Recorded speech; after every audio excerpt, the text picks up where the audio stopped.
Então, prezados amigos, vamos dar continuação ao curso sobre a crise na igreja e hoje eu vou tratar um pouco sobre o tema das sagrações, né? Então, queria colocar nesse tema um pouco ao nível dos fiéis para que possam perceber e entender a complexidade desse ato que foi o ato de Monsignor Lefebvre. Vou lhes apresentar esse tema, então, dividido em 3 partes. Primeiro, a parte dos princípios. Logo depois nós vamos ver a questão do estado de necessidade, né? E, por fim, vamos ver a excomunhão em si mesma. Essa questão tem que ser exposta como qualquer uma questão prudencial. Ou seja, temos que olhar os princípios e também temos que olhar as circunstâncias que esses princípios se aplicam. Devemos lembrar que a grande preocupação de Monsignor Lefebvre era a continuação da tradição, dos meios tradicionais para manter a luta contra esse mundo para a salvação das almas. Com a fundação da fraternidade, então, ele utiliza como um meio providencial, esta congregação de sacerdotes que se agrupa em torno de Monsenhor para manter o depósito da tradição, manter a fé de sempre, os sacramentos de sempre, a doutrina de sempre.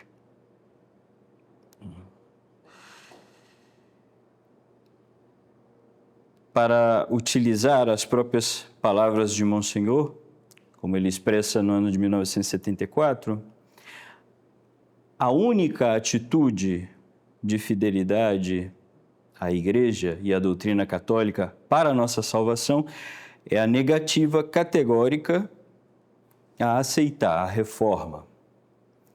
E por isso, sem nenhuma rebelião, nem amargura ou ressentimento algum, prosseguimos nossa obra de formação sacerdotal à luz do magistério de sempre, convencidos de que não podemos prestar maior serviço à Santa Igreja Católica, ao Sumo Pontífice e às gerações futuras. Nós sabemos muito bem que não existe sacerdotes sem bispos. E por isso, este tema que é tão delicado, mas que ao mesmo tempo tão necessário de ser tratado. Bom,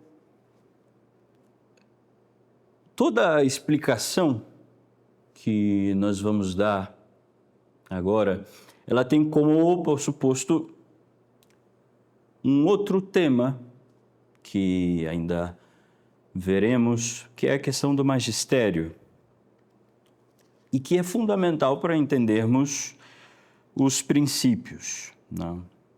Se os papas conciliares não houvessem abandonado o exercício do poder de magistério, o exercício do seu dever de ensinar a verdade e condenar os erros,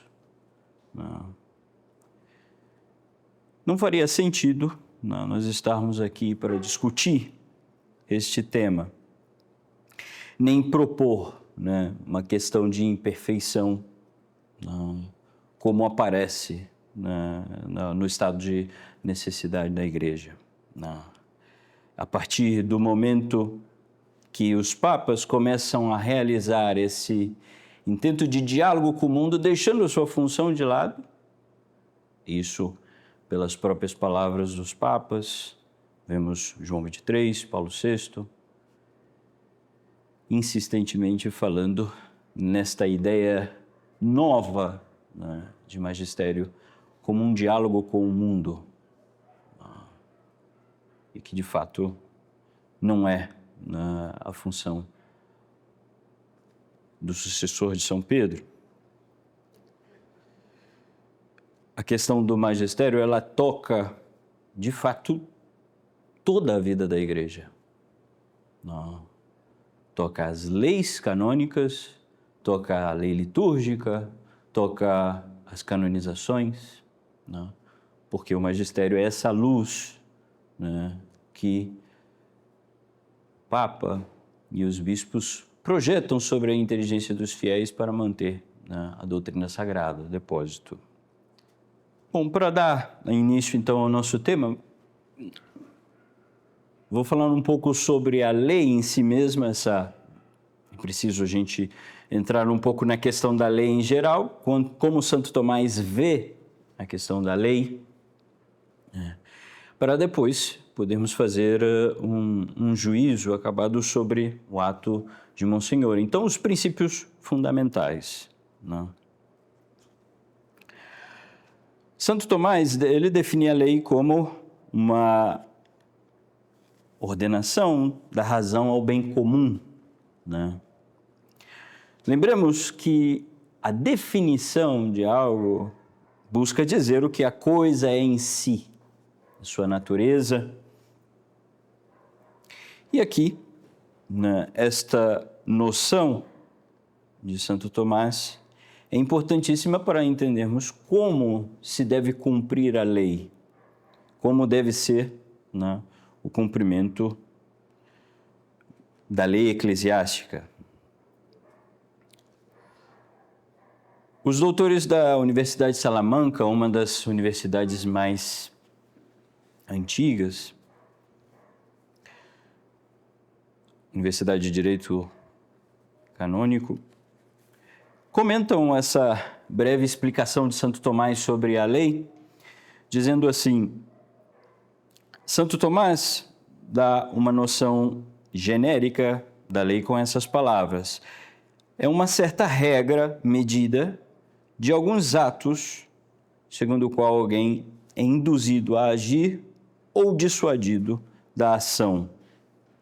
E esta acepção genérica da lei não expressa mais do que a sua natureza, a sua tendência natural ou aptidão.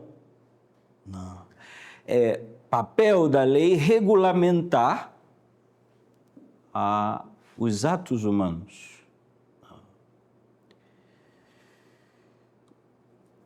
Continuam os canonistas, a definição, né, dada por Santo Tomás, a ordenação da razão ao bem comum, e aqui há um elemento que se acrescenta à definição de Santo Tomás, que é a promulgada por aquele que tem o cuidado da comunidade. E eles vão dizer que o mérito e sentido da definição tomista,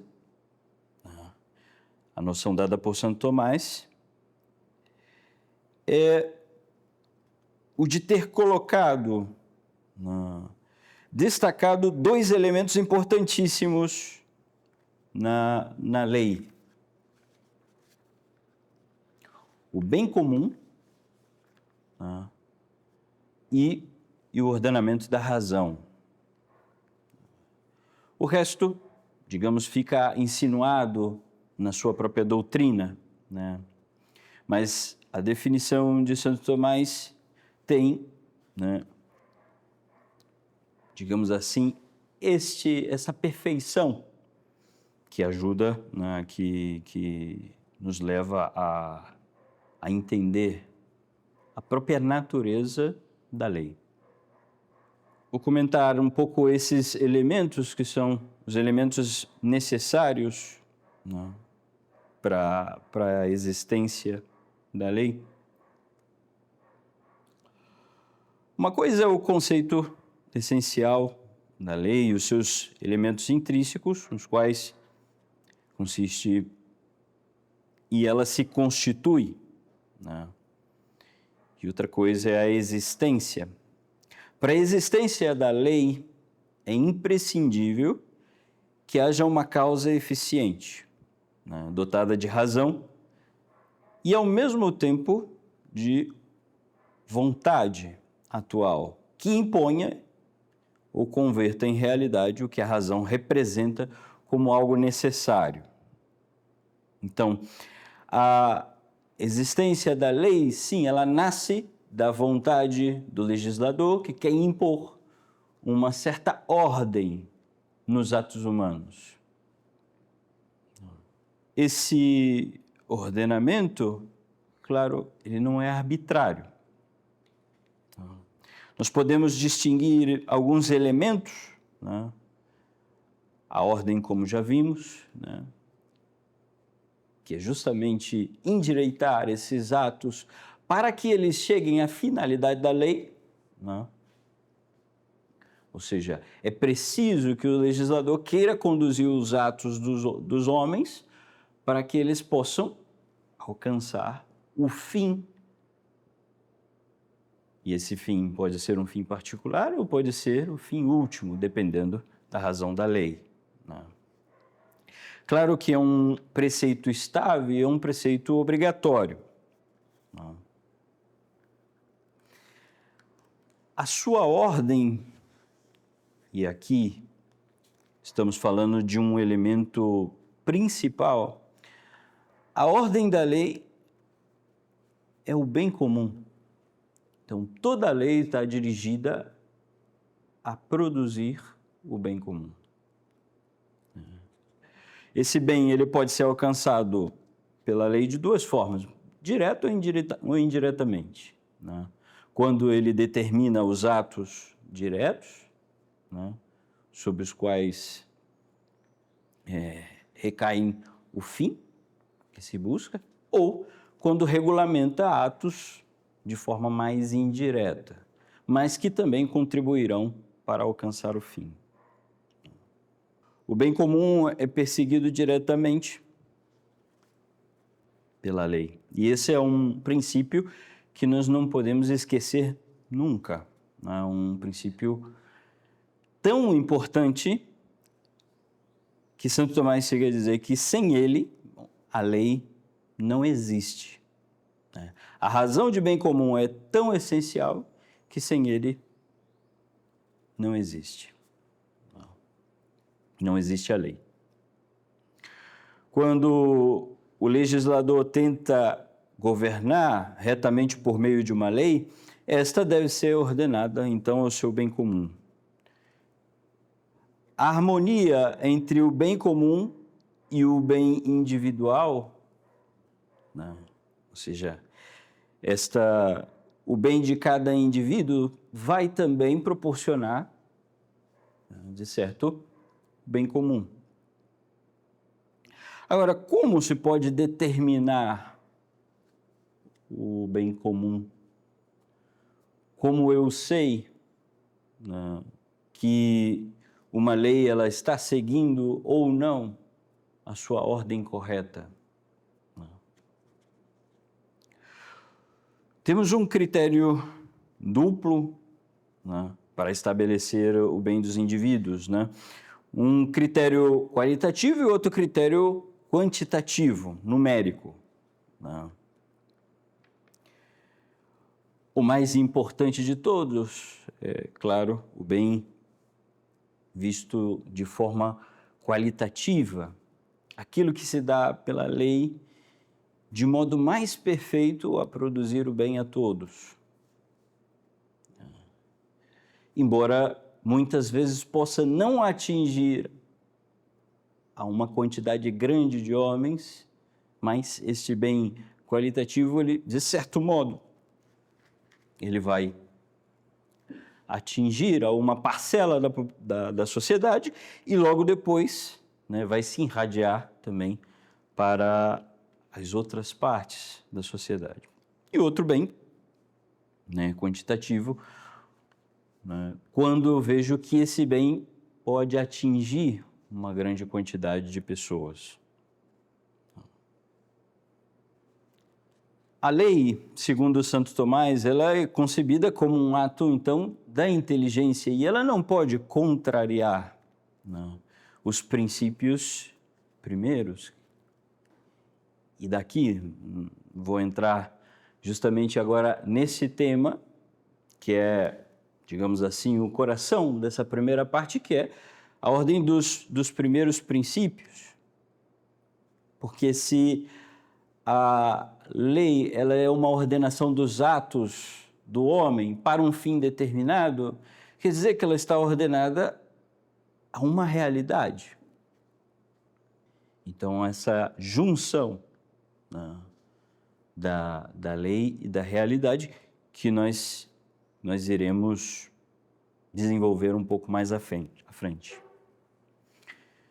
Falo dos princípios mais altos porque os senhores certamente devem ter escutado algumas vezes, seja alguns sacerdotes da fraternidade, seja o nosso superior geral, né, falar que Monsenhor Lefebvre decidiu as sagrações episcopais usando os princípios mais altos, a partir dos princípios mais altos. Mas o que significa isso? E essa é a questão que deveríamos responder agora. O que significa tomar uma decisão a partir dos princípios mais altos? Significa que eu estou ignorando os princípios, por exemplo, de uma lei particular? Significa que é uma evasão? Uma desculpa? Somente para não considerar aquilo que está sendo determinado particularmente? Como se eu fizesse uma abstração mais genérica para poder saltar coisas que estão especificadas de forma mais determinada? Bom, eu vou adiantar que não se refere a nada disso. Se refere a uma ordem que existe nas coisas.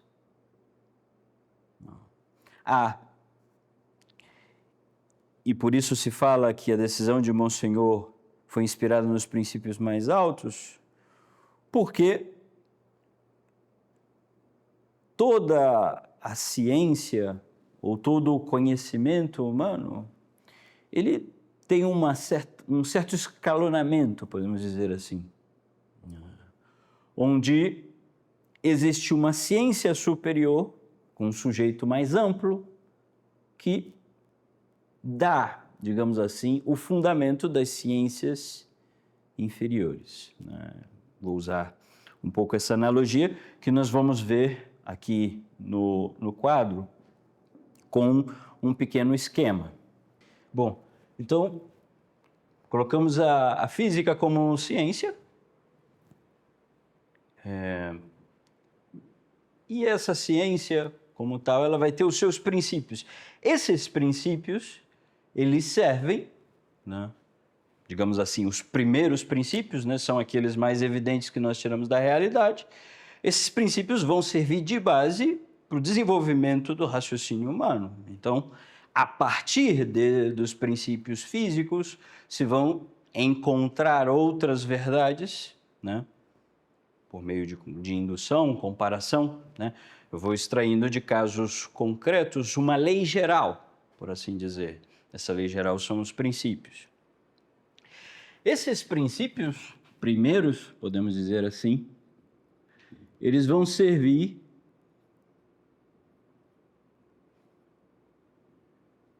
de base como para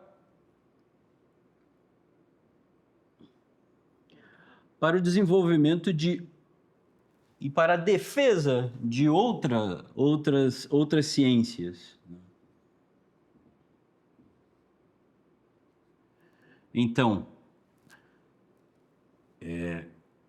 se nós fôssemos olhar para outras ciências ou até mesmo artes, né? Mas digamos assim, a ciência da construção, ela necessita dos princípios da física. Porque senão, se ela começar, vamos dizer, na construção, se eu vou para a engenharia,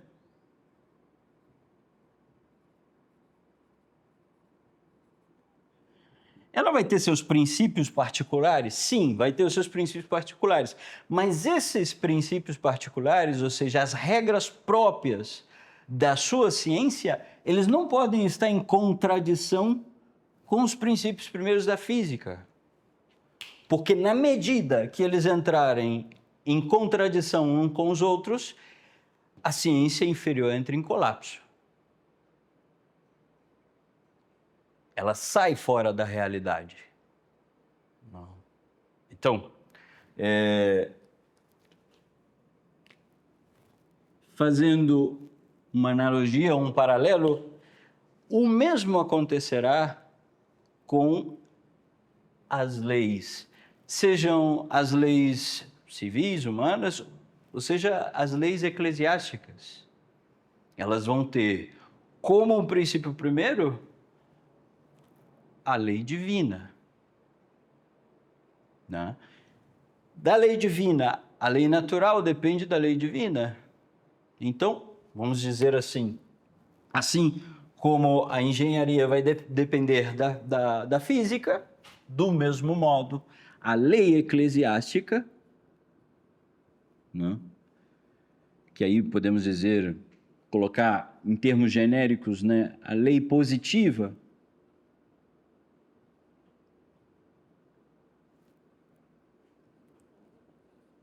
ela vai guardar uma relação, primeiro, com a lei natural,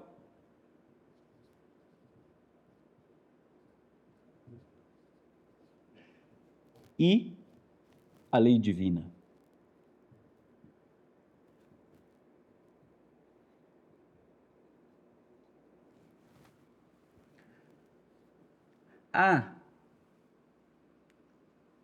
E aqui podemos colocar na lei positiva, podemos colocar aqui a lei eclesiástica, a lei civil,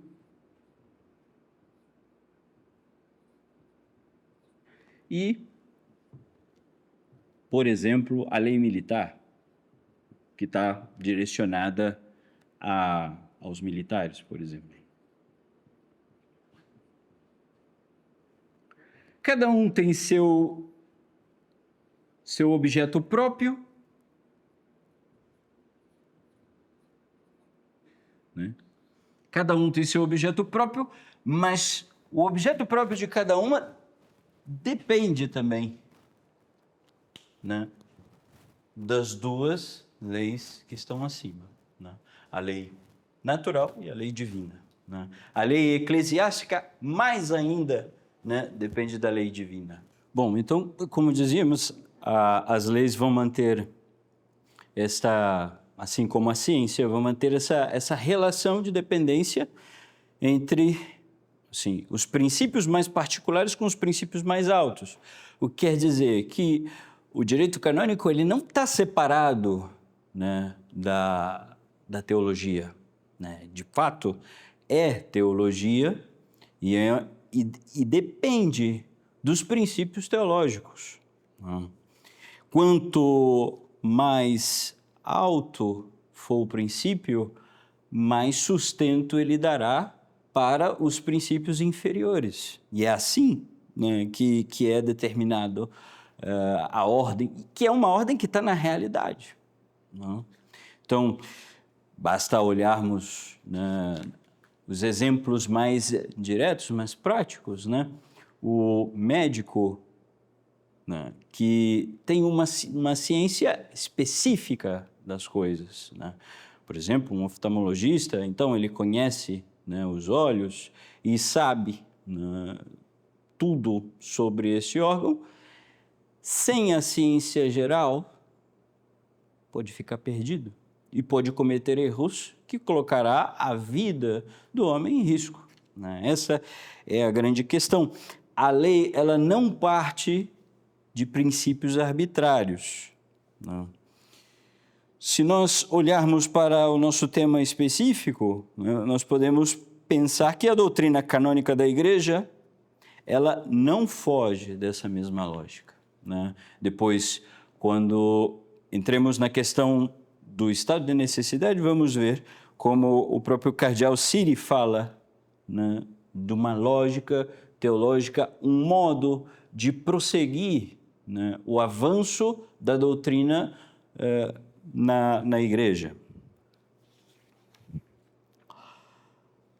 O fim de fazer essa primeira distinção é justamente evitarmos um grande erro, que é o de desconectar a lei da realidade. Este tem sido o maior dos problemas, digamos assim, que vimos sofrendo desde o concílio e até mesmo na modernidade, né, onde há uma desconexão. Parece que a lei ela está feita e as pessoas têm que seguir porque sim. Não existe uma razão, não existe uma norma com a qual a gente chega a entender o próprio sentido de existir uma lei.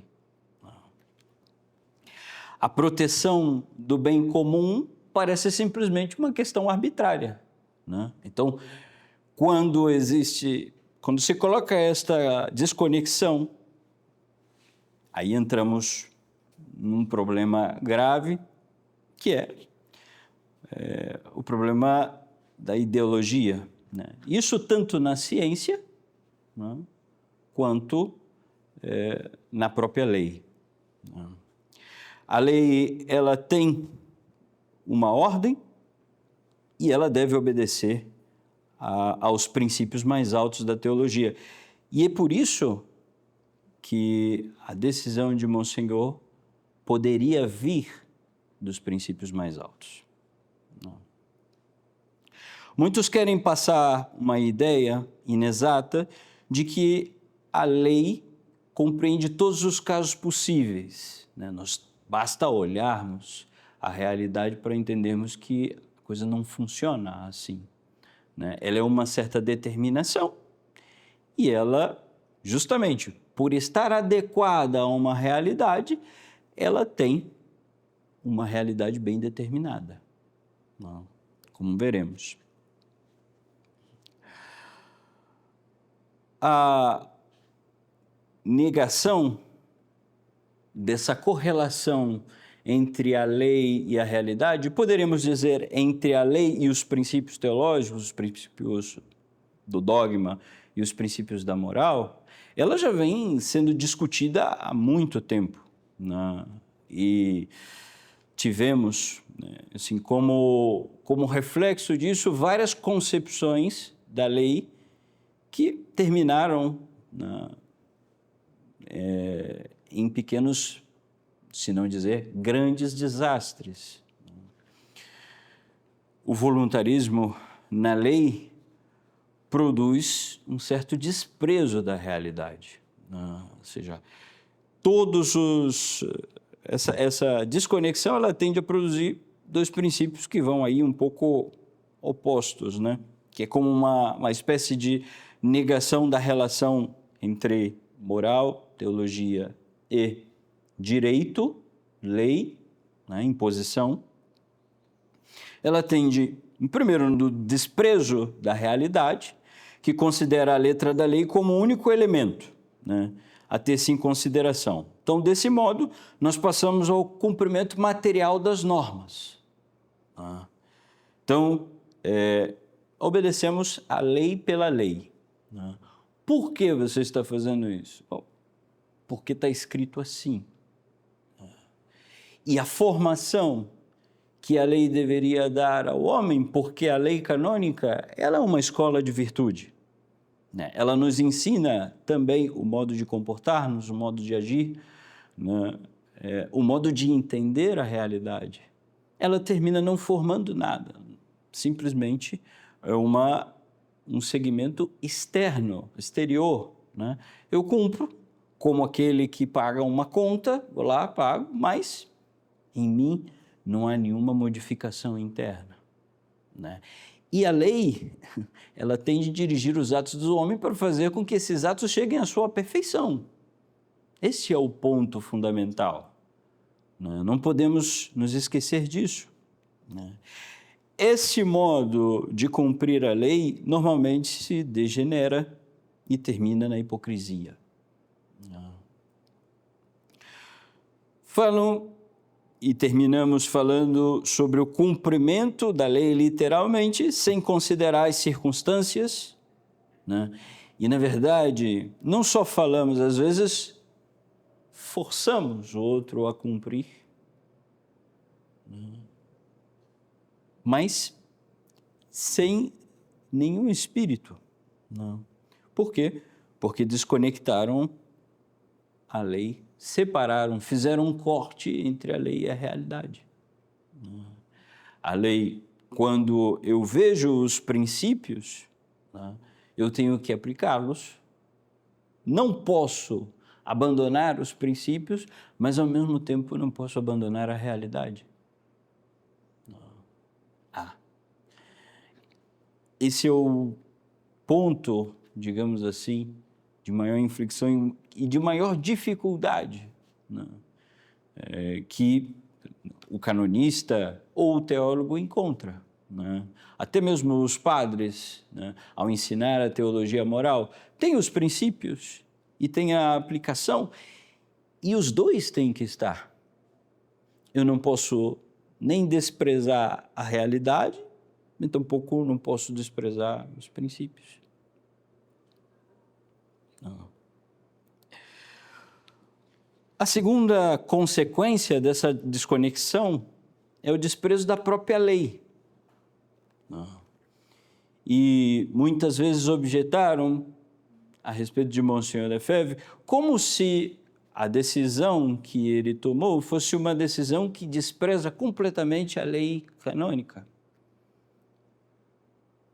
e que vai de encontro, né, não tem nenhum fundamento, não tem nenhum embasamento, não? Simplesmente uma decisão arbitrária de Monsenhor e pronto.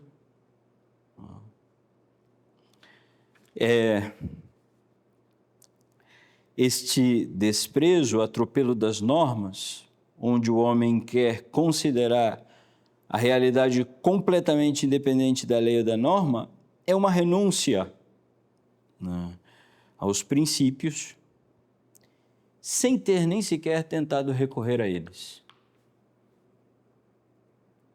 E esse é o mais difícil, né? Vamos ver que Monsenhor tentou e recorreu a todos os princípios que eram possíveis, né, até chegar à lei maior, por assim dizer. Não. A separação entre esses dois elementos, a lei e a realidade, nos faz pender nesses dois extremos, né? Mesmo em casos excepcionais, e é bom guardar isso, né? Mesmo em casos excepcionais, onde as circunstâncias de determinados casos não estão previstas pela lei, a ordem jurídica ela serve para nos mostrar, para nos dar pelo menos uma certa noção de como devemos agir, né? Isso nós vamos ver no próprio Código, né, na doutrina dos doutores, na doutrina de Santo Tomás especificamente, né? Por que essa separação? Né? Podíamos nos perguntar, mas por que tendem a fazer essa separação? Bom, alguns a fizeram involuntariamente, sem perceber, colocando muita ênfase na vontade e entendendo a lei como se fosse somente um ato da vontade e, portanto, tem que seguir e pronto. Mas outros, e principalmente quando se refere às sagrações episcopais, separam as circunstâncias da lei, ou seja, separam a realidade da lei para negar que a ação de Monsenhor Lefebvre foi justa. Porque se eu escondo a crise da igreja, se eu escondo todas as atitudes que Monsenhor teve até chegar ao ponto das sagrações, né, tudo vai parecer arbitrário, sem uma realidade qualquer que a fundamente. Era simplesmente um ato de desobediência. E aí, bom, qualquer cânon que eu pegue pode justificar e dizer, bom, aqui há uma distorção da lei. Não há uma distorção da lei. Justamente porque a lei ela responde aos princípios mais altos e o primeiro deles é o da salvação das almas. A lei suprema da igreja é a salvação das almas. E como disse logo ao início, era isso que Monsenhor Lefebvre tinha em vista. Na verdade, o deformador da lei é aquele que justamente considera a letra da lei sem olhar para a realidade. Como eu tenho que aplicar isso e quais são os princípios que protegem a minha ação? A obediência, que é o ponto onde tudo vai terminar, a obediência católica sempre foi entendida como um ato responsável, que exigia a prudência do homem. Eu sou responsável quando eu obedeço igual que o meu superior. Lógico, ele tem a responsabilidade maior, porém, quando eu estou aplicando uma ordem, eu também tenho a minha parcela, a minha parte nesta realidade. E esta aplicação ela deve seguir um modelo de prudência.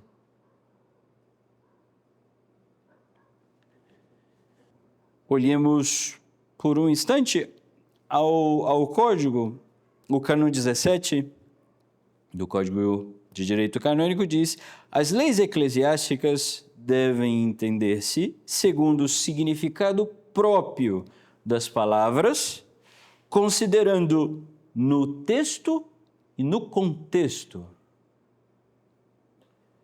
Se aquele permanecer duvidoso e obscuro, recorrer-se-á aos lugares paralelos, se os houver, ao fim e às circunstâncias da lei e à mente do legislador. Quando se fala de contexto aqui, o Código está se referindo justamente à realidade na qual essa lei foi feita. Para que esse princípio foi posto? Em razão de quê? E muitas vezes nós vamos estudar a história desta lei, como foi que ela apareceu e qual foi o sentido de colocá-la, o que ela tende a proteger. Poderíamos objetar, dizendo, bom, padre, fica a critério da nossa escolha, então, dizer, quando eu sigo um princípio concreto ou quando eu devo seguir um princípio mais alto. Como eu faço isso? Como eu deveria fazer? Lógico que aqui, bom, quem aplica a lei é a hierarquia, mas como deveria ser essa norma? É como o próprio Santo Tomás vai explicar a respeito, quando ele trata no Tratado da Lei, sobre a questão de atos que estejam fora da lei. Quando os princípios particulares começam a entrar em conflito com os princípios mais altos, aí está o grande problema que ao eclesiástico, ao religioso que vai aplicar a lei tem que ter em consideração. Imaginemos que, vou dar um exemplo mais cotidiano, mas imagine que o pai um pai de família dispõe uma lei, uma regra para os seus filhos em casa. Bom, é proibido, né, aos meninos entrarem na piscina quando o papai não está em casa. Isso é uma regra. Não. E essa regra tem o fim de proteger os filhos. É um fim claro, está claríssimo aí. O que aconteceria com essa norma caso uma das crianças, por acidente, viesse a cair e houvesse um irmão maior? O que deveria fazer o irmão? A lei previu isso? Parece que não. Mas é justamente esse o problema. Há um conflito, onde tem uma criança se afogando e tem outra pensando, cumpro ou não cumpro a lei? O que faço? Evidentemente, qual era o sentido da lei? A finalidade da lei era o bem dos filhos. E o que está em risco agora? O bem dos filhos. Não. E é isso que Santo Tomás vai tratar.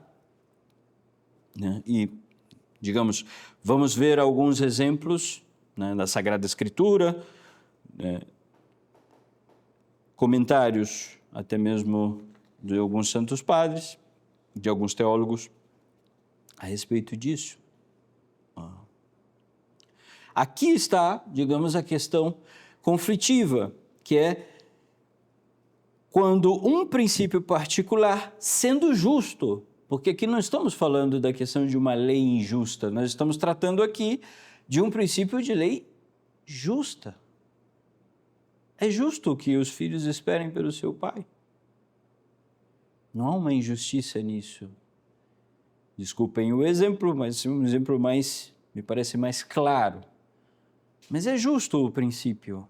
Mas nesse caso particular, ele vai contra o bem da vida de um dos filhos.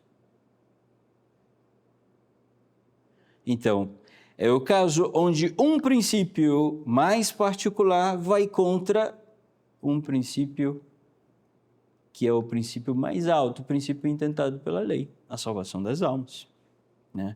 Esta é a questão conflitiva em que estamos. Não. Ninguém pode usar de uma lei humana ou eclesiástica para obrigar a outro a desrespeitar a lei divina. Porque, como havíamos visto, existe uma regra de dependência. E era isso que Monsenhor Lefebvre tinha em mente, né? O que vou fazer? Vou deixar que as almas se percam?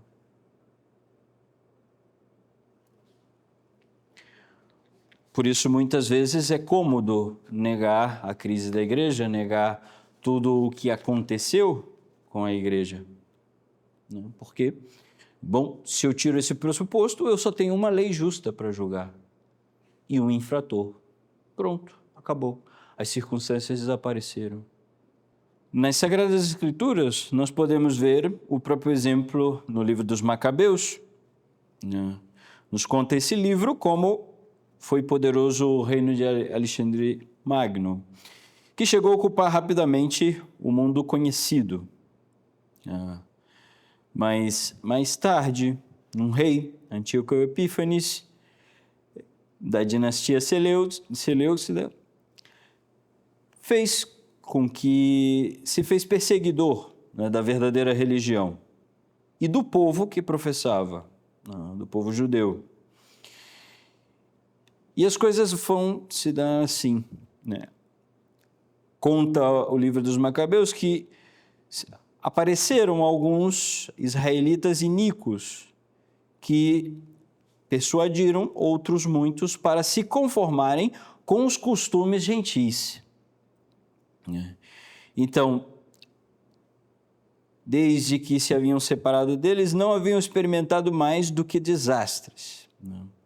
No segundo livro dos Macabeus, se precisa que esses israelitas eram, sobretudo, homens da linhagem sacerdotal.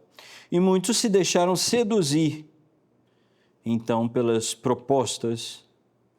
Se construiu, então, em Jerusalém um ginásio, símbolo do culto do homem, e se aboliu o uso da circuncisão e se abandonou a aliança santa. E vendo o rei Antíoco, que tanto Israel como os demais povos se haviam conformado com seus costumes, começou a se orgulhar e publicou um decreto para que todos os povos abandonassem os seus costumes particulares e formassem um só povo. Muitos do povo de Israel se conformaram a esse decreto e as consequências foram que se sacrificou aos ídolos. Aos ídolos se violou os sábados, se proibiu de oferecer no templo de Deus, o holocausto e os sacrifícios e as orações pelos pecados. Profanaram os lugares santos e retiraram nele as riquezas, os vasos sagrados. E se proibiu a circuncisão. O que aconteceu, então, com aqueles que queriam conformar-se a esse decreto? O mesmo livro dos Macabeus disse que deviam perder a vida ou serem perseguidos.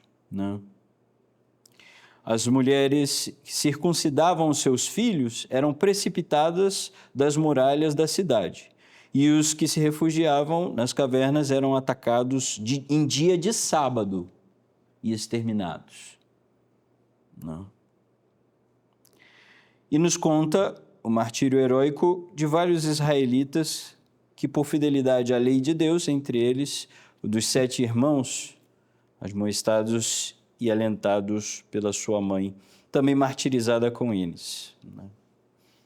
Então, se atacavam em dia de sábado, porque dia de sábado os judeus não podiam reagir, era dia de trabalho, então havia que cumprir a lei.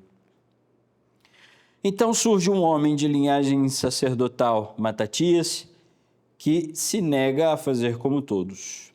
Ainda, dizia ele, que todas as gentes obedeçam ao rei Antíoco e todos abandonem a observância da lei dos seus pais e se submetam aos mandatos do rei. Eu e meus filhos e meus irmãos obedeceremos à lei de nossos pais e Deus nos amparará. Não nos é proveitoso abandonar a lei e os preceitos de Deus para seguir outro caminho. E, gritando, diz ao povo: todos aqueles que tenham zelo pela lei e queiram permanecer fiel à aliança, sigam-me. E então seus 5 filhos de linhagem sacerdotal, como ele e outras pessoas mais, fugem, e aí começam a seguir muitas pessoas que amavam a lei e a justiça. E se formavam ali pequenos batalhões de homens que começavam a destruir os altares dedicados aos ídolos, combater os adversários da única religião verdadeira, e circuncidar os meninos. Vejam, é uma situação excepcional, onde Matatias, se tiver que lutar em dia de sábado, lutarei em dia de sábado. E é evidente, fica claro aí, que a defesa da religião verdadeira venha antes do que o próprio cumprimento do sábado. No Novo Testamento, vimos isso ensinado por Nosso Senhor mesmo. Nosso Senhor reprovava a falsa compreensão da lei. Nós lemos essas palavras. Entrando Jesus, certo sábado, em casa dos príncipes dos fariseus, a tomar a sua refeição, eles estavam o observando. Encontrava-se diante dele um homem hidrópico. Jesus, dirigindo a palavra aos doutores da lei e aos fariseus, disse-lhes: é lícito ou não fazer curas ao sábado? Eles ficaram calados e então Jesus, pegando o homem pela mão, curou-o e mandou-o embora. Dirigindo-se depois a eles, disse: quem dentre vós, que seu filho ou um boi cair num poço, não o tirará logo, ainda que seja em dia de sábado? E eles não sabiam o que replicar a isso. Vejam, uma outra clara referência aí, vinda de Nosso Senhor mesmo. Não. Algo que extrapola as previsões da própria lei. Em outras partes do Evangelho, Nosso Senhor, antes das curas em dia de sábado, pergunta: é lícito fazer o bem ou não?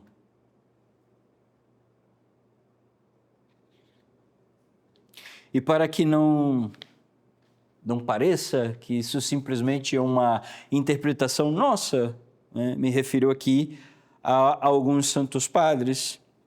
São Cirilo, por exemplo, ele vai dizer a respeito deste trecho do Evangelho: eles estavam observando, isto é, cuidando se Nosso Senhor, se ele faltava ao respeito pela lei ou se fazia qualquer coisa proibida em dia de sábado.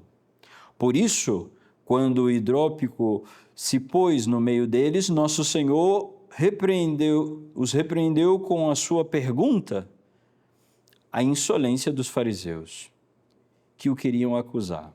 Daí que esteja dito: encontrava-se diante dele um homem hidrópico. Jesus, dirigindo a palavra aos doutores da lei e aos fariseus, disse-lhes: é lícito ou não fazer curas ao sábado? São Beda Venerável vai dizer: é com razão, depois de ouvirem a pergunta, calam, porque percebem que qualquer resposta se voltaria contra eles mesmos. Pois, se é lícito curar no sábado, por que observam se o Salvador faz curas ou não? Se não é lícito, por que cuidam do seu gado no sábado?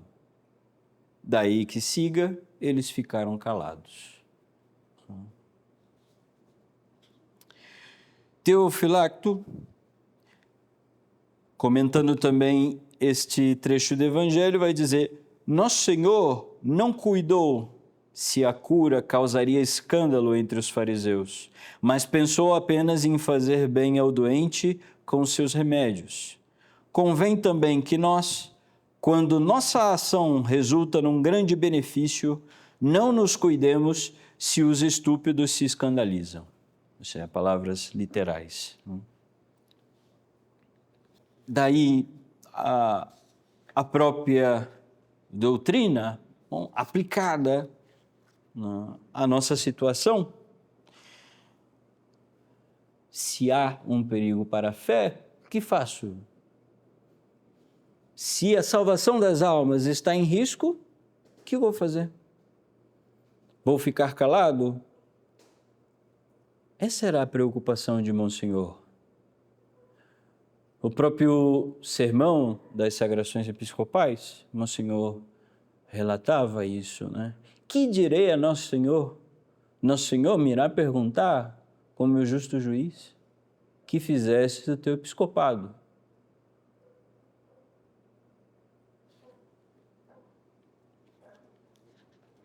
E por isso não haveria o que temer, ou seja, são os princípios mais altos da teologia, a doutrina constante dos Santos Padres, que nos mostram que um caso excepcional exige também uma ação excepcional, que vai entrar dentro de limites proporcionais, mas que será, sim, uma ação excepcional.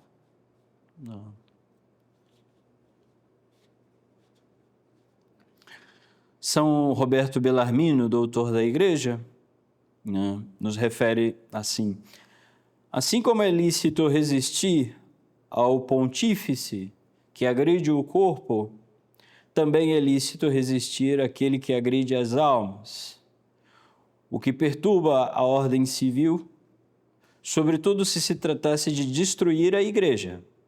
É lícito resisti-lo, não fazendo o que manda e impedindo a execução de sua vontade.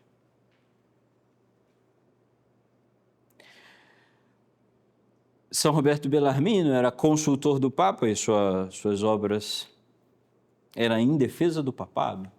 Vale ressaltar isso. Não.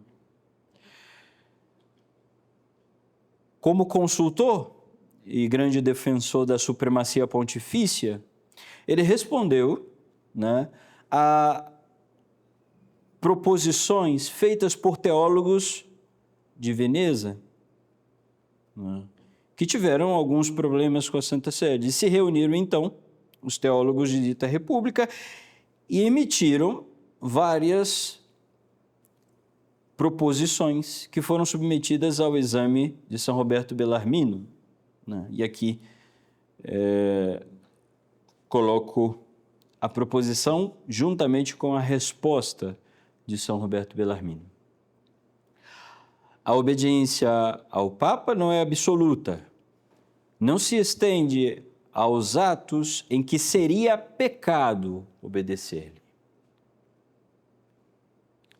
E responde São Roberto Bellarmino, nada há que dizer contra esta proposição, pois está expressamente na Sagrada Escritura.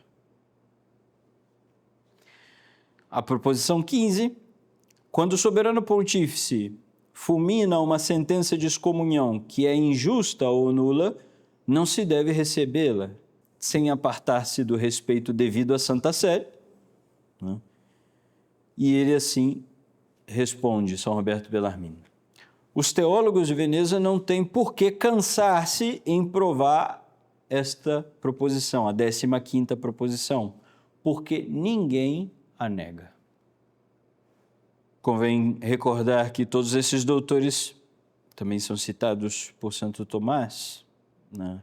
E antes de seguir, né, com a doutrina de Santo Tomás, vamos ao próprio direito canônico para ver como a própria lei da Igreja já prevê uma simples questão, que é que a lei ela não abarca todas as circunstâncias. É um princípio que abarca a generalidade, mas não compreende todas as circunstâncias. O cânon 17, que já li para os senhores, o Código de 83, novo código. As leis eclesiásticas devem entender-se segundo o significado próprio das palavras, considerando no texto e no contexto. E se aquele permanecer duvidoso e obscuro, recorrer-se-á aos lugares paralelos, e se os houver, ao fim e às circunstâncias da lei e à mente do legislador, para saber se o princípio ele se aplica. Cânon 19.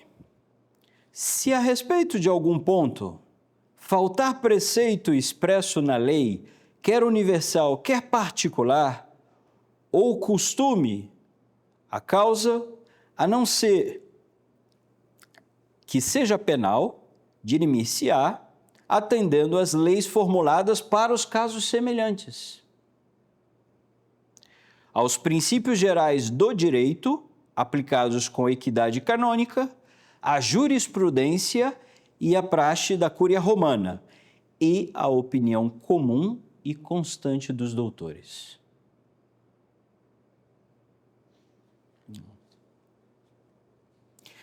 A lei, então, deve ser considerada como uma realidade completa, ou seja, uma norma que contém um fundamento teológico que determina o seu alcance e o seu fim.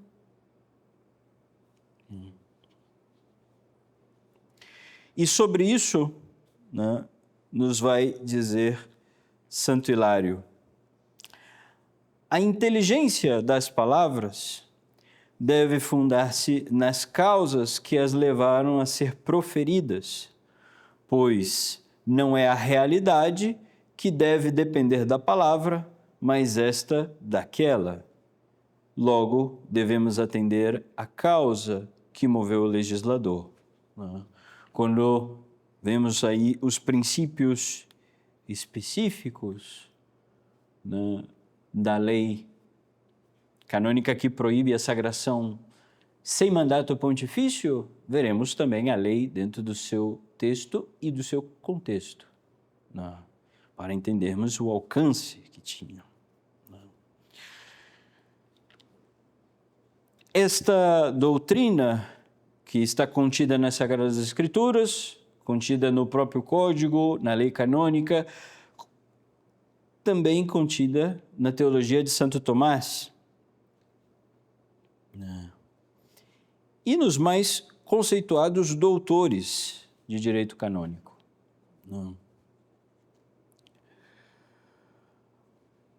A lei, ela funciona, mas ela não funciona infalivelmente em todos os casos.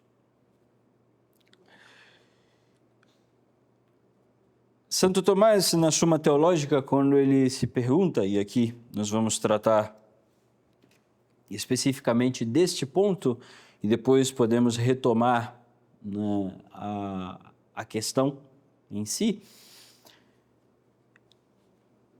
ele trata se é possível o homem agir fora da lei, em algum momento. Não. E ele diz assim, vou fazer aqui, vou citá-lo diretamente. Acontece, porém, que muitas vezes uma medida quase sempre útil a ser observada para o bem comum seja nociva por exceção, em algum caso particular, por onde o legislador não pode prever todos os casos particulares. Propõe a lei para os casos mais frequentes, dirigindo sua intenção para a utilidade comum. Portanto, se surgir um caso em que seja danosa ao bem comum a observância da lei, esta não deve ser observada. E ele mesmo, nesse artigo da Suma, vai dar o exemplo. Assim, se for estabelecido que todas as portas de uma cidade sitiada devem ficar fechadas, isto é, útil para o bem comum, né? A cidade está sendo atacada, então as portas devem estar fechadas para o bem da população, para o bem do povo que ali se protege. Se, porém, acontecesse que os inimigos perseguissem aos cidadãos pelos quais a cidade é conservada, seria danosíssimo para ela se as portas não se lhes abrissem, por onde, em tal caso, as portas deveriam abrir-se contra a letra da lei para se conservar a utilidade comum que o legislador tinha em vista. Não.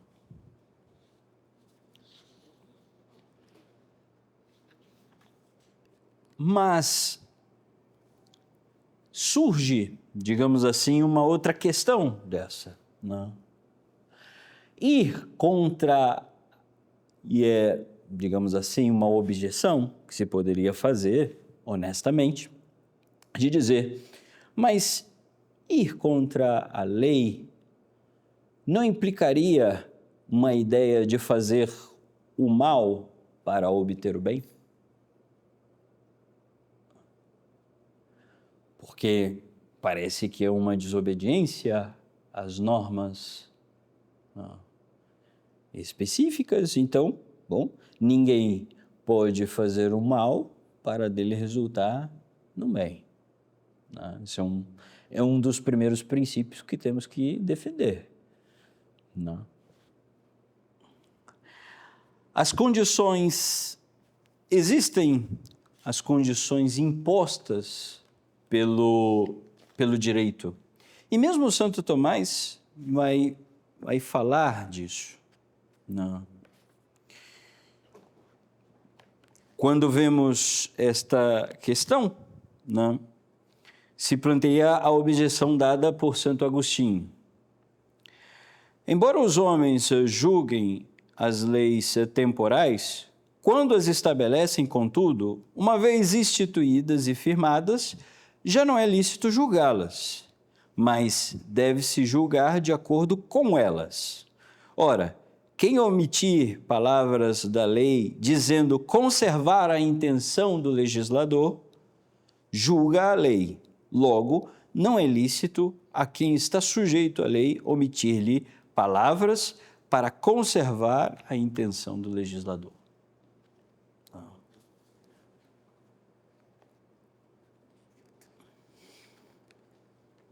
Santo Tomás logo vai dar a resposta, né?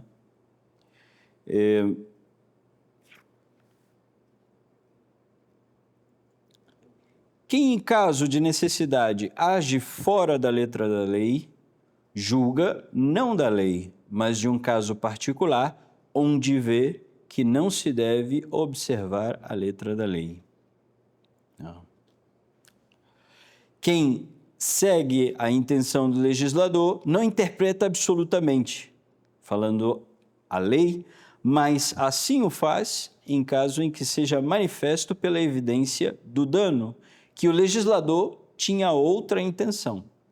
Se, porém, houver dúvida, deve agir segundo as palavras da lei ou consultar, né, o superior.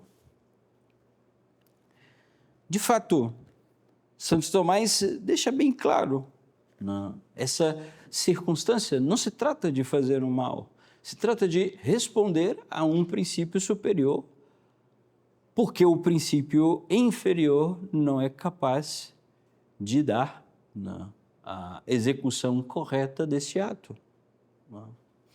E, portanto, não há nem sequer uma razão de pecado de desobediência, uma desobediência material, ou seja, um descumprimento material daquilo que está sendo dito, mas preservando a intenção do legislador, que é o bem das almas, que é o bem e a salvação das almas. Santo Tomás, e isso vamos considerar logo quando entremos na parte do estado de necessidade, ele coloca uma advertência no final do seu artigo. Não. Vou fazer uma leitura rápida para que fique dentro do contexto, né? Como já se disse, toda lei se ordena ao bem comum dos homens, e nessa medida é que a lei obtém força e razão de lei. Na medida em que assim não se ordene, nessa mesma não tem força para obrigar. Por isso, o jurisperito diz: nenhuma razão de direito ou equitativa benignidade sofre que as medidas salutares introduzidas para a conservação da sociedade nós a transformemos em severidades, interpretando-as duramente, contra o que pede a comodidade humana. Acontece, porém, muitas vezes que uma medida quase sempre útil a ser observada para o bem comum seja nociva por exceção, em algum caso particular, por onde o legislador não pode prever todos os casos particulares, propõe a lei para os casos mais frequentes, dirigindo a sua intenção para a utilidade comum. Portanto, se surgir um caso em que seja danosa ao bem comum a observância da lei, ela não deve ser observada. Assim, se for estabelecido, e aí ele dá o exemplo, né, das portas da cidade. E por último, Santo Tomás faz uma pequena advertência. Devemos, porém, considerar que se a observância da letra da lei não implicar um perigo súbito, a que é preciso imediatamente obviar, não é lícito a quem quer que seja interpretar o que seja útil ou inútil à cidade.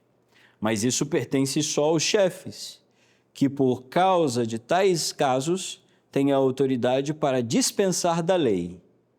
Se, porém, o perigo for súbito e não sofra demora, de modo a se poder recorrer ao superior, a própria necessidade traz consigo a dispensa, porque a necessidade não está sujeita à lei.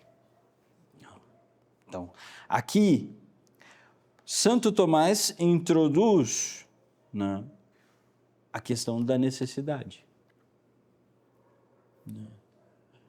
Um perigo iminente, o dano que as almas sofreriam por esse perigo, sofreriam e sofrem, né? E, claro, a falta de recurso à autoridade.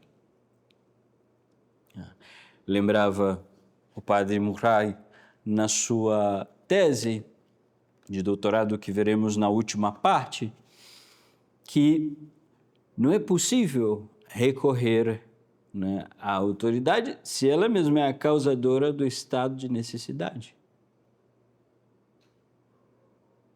Como eu vou recorrer ao causador do estado de necessidade para pedir dispensa da lei quando o mesmo está o causando? Não é possível. E era justamente o que dizia Monsenhor com suas palavras. Nós entraremos um pouco na questão do estado de necessidade, justamente para ver, não entraremos direto na doutrina, mas para ver se só Dom Lefebvre, somente ele, via a igreja em necessidade, né? Se era uma coisa somente da sua cabeça, né? Ou se outros bispos, outros prelados também viam esta questão do estado de necessidade. Bom, então nessa segunda parte nós vamos ver a questão do estado de necessidade, mas eu gostaria de ver não tanto a questão dos princípios, né, a fundamentação, até porque nós vimos, já está em Santo Tomás, está em diversas partes do próprio código, né, como veremos também quando tocarmos na parte canônica das sagrações. Mas queria que víssemos a partir do olhar de algumas figuras eclesiásticas, né? Em especial aqui eu vou utilizar os escritos de três cardeais, né? Primeiro, o cardeal Siri, Giuseppe Siri, logo o cardeal Ratzinger, né? E por último, o cardeal Octaviani, né? Isso em certos documentos que eles deixaram escritos, né? Uns para instruir o seu próprio clero a respeito do que estava acontecendo, no caso do cardeal Siri, e no caso do cardeal Ratzinger e Octaviani, o cardeal Ratzinger para justificar as suas atitudes em relação a Monsieur Lefebvre, e o cardeal Octaviani como uma pesquisa, né, nas congregações do mundo para saber o porquê de certos acontecimentos.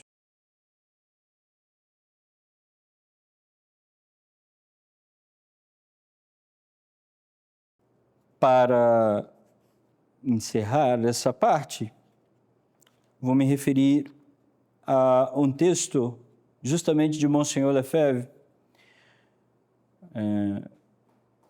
no ano de 66, que tenta expressar, então, um pouco a sua ideia sobre esses problemas e mostrar que ele não mudou de opinião, ele não mudou de ideia. A visão dele é que esses abusos, estas liberdades que o clero no mundo inteiro vai se tornando, é realizada justamente por causa do concílio. Porque o concílio abre as portas para esta possibilidade.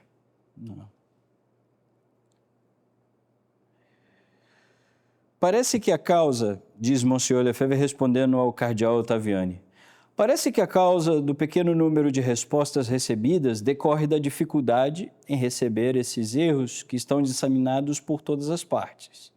O mal reside sobretudo numa literatura que semeia confusão nas mentes através de descrições ambíguas e equívocas, mas sobre as quais se descobre uma nova religião. Considero meu dever expor com toda clareza o que resulta das minhas conversas com numerosos bispos, padres, leigos da Europa e da África, e também das minhas leituras em países de língua inglesa e francesa. Eu seguiria de bom grado a ordem das verdades enunciadas na sua carta, mas ouso dizer que o mal atual me parece muito mais grave do que a negação ou a dúvida sobre uma verdade da nossa fé. Ele se manifesta hoje em dia por uma extrema confusão de ideias, pela desintegração das instituições, da igreja, das instituições religiosas, seminários, escolas católicas, enfim, de tudo que tem sido o apoio permanente da igreja. Mas não é outra coisa senão a continuação lógica das heresias e erros que minam a igreja desde os últimos séculos, especialmente desde o liberalismo do século passado, que se esforçou a todo custo por conciliar a igreja com as ideias que conduziram à revolução.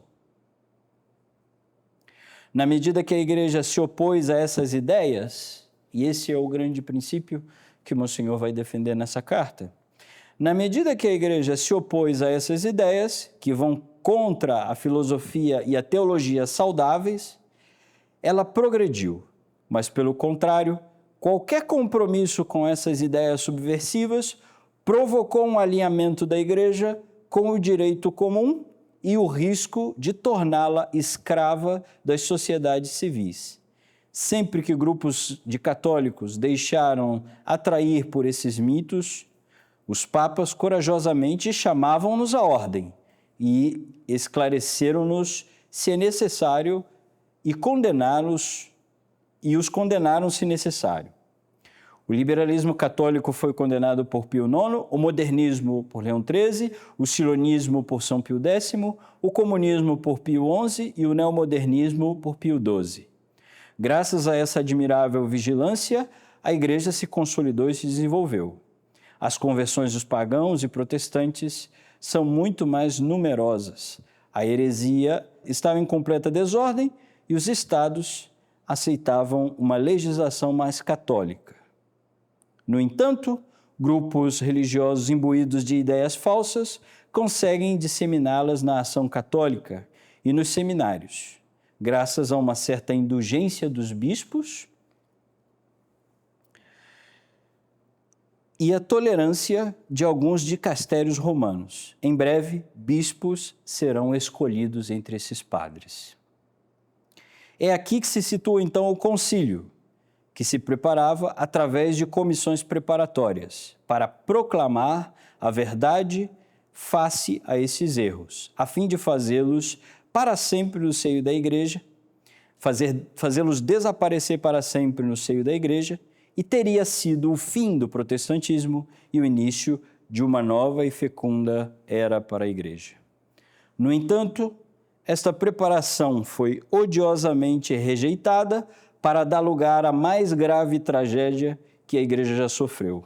Assistimos o casamento da igreja com as ideias liberais e seria negar a evidência, fechar os olhos, não afirmar corajosamente que o concílio permitiu que aqueles que professam os erros e as tendências condenadas pelos papas acima mencionados, acreditassem legitimamente que essas suas doutrinas estavam agora aprovadas.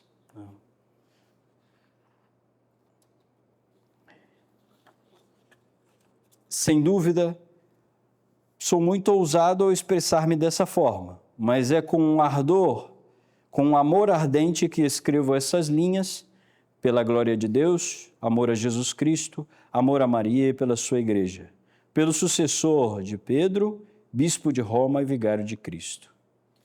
Então, assim termina Monsenhor, aqui é um extrato, né, de alguns pontos da sua carta, mas termina Monsenhor explicitando, né, o grave estado que a igreja está, e isso por conta do concílio.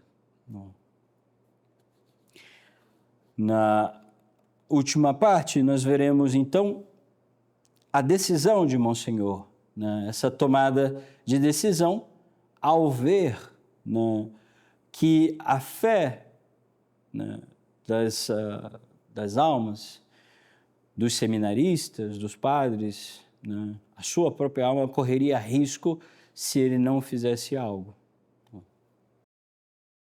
Santo Tomás havia dito, né, que para que se possa intervir, né, um caso de necessidade, é preciso que um bem esteja em risco. E esse bem, Monsenhor demonstra com as suas palavras, é a própria tradição da Igreja, né, e na sua visão, a continuação, né, da transmissão do depósito de Nosso Senhor. Isso visto na perda da fé, as almas que acudiam a Dona Efévia de todas as partes, isto visto também por parte dos seminaristas, quantos e quantos seminaristas recorriam a Dona Efévia pedindo que ele fizesse algo por eles